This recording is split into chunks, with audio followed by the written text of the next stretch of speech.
This fly pattern should be in everyone's fly box. To tie it, we'll start off with some white thread and insert some lead-free wire into our bead. Secure it tightly with your thread and helicopter the excess free. We'll then continue wrapping till we reach the bend of the hook and grab some pink floss. Here I'm just using thread that I've doubled over several times. Secure the thread tightly to the back of your fly. Continue securing to your hook shank and snip the excess free. We'll then cut our tag end to length. You can make this as long or as short as you like. However, I think this pattern looks a little better when kept short. Next, we'll wrap our thread up to the head of the fly and grab some brassy wire. Here I'm using silver.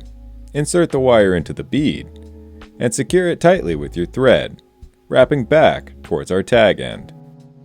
Grabbing some natural colored hairs here, create a dubbing noodle and begin to wrap this forward in close touching spirals, creating a slight transition towards the head of the fly. Continue doing so until you reach your bead. At which point we'll grab our wire and begin counter wrapping in open spirals in the opposite direction. Doing so until you reach your thread.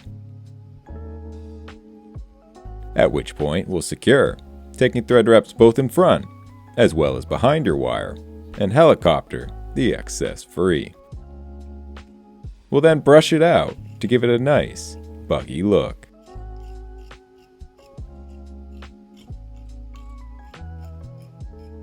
Next, we'll grab a CDC feather, split our thread, and insert the CDC into it. Snip the excess feather free and spin it up. We can then begin to hackle this around the head of our fly, pulling the fibers backwards as we go. You only want about 1 to 2 turns, and can remove any excess CDC as necessary. Trim it to the desired length, and add a bit more hairsier dubbing to the head of your fly. Once complete, we'll whip finish, snip our thread free, and swap out to a hotspot color. Secure it in place, snip the excess free, and whip finish in order to build up a prominent hotspot.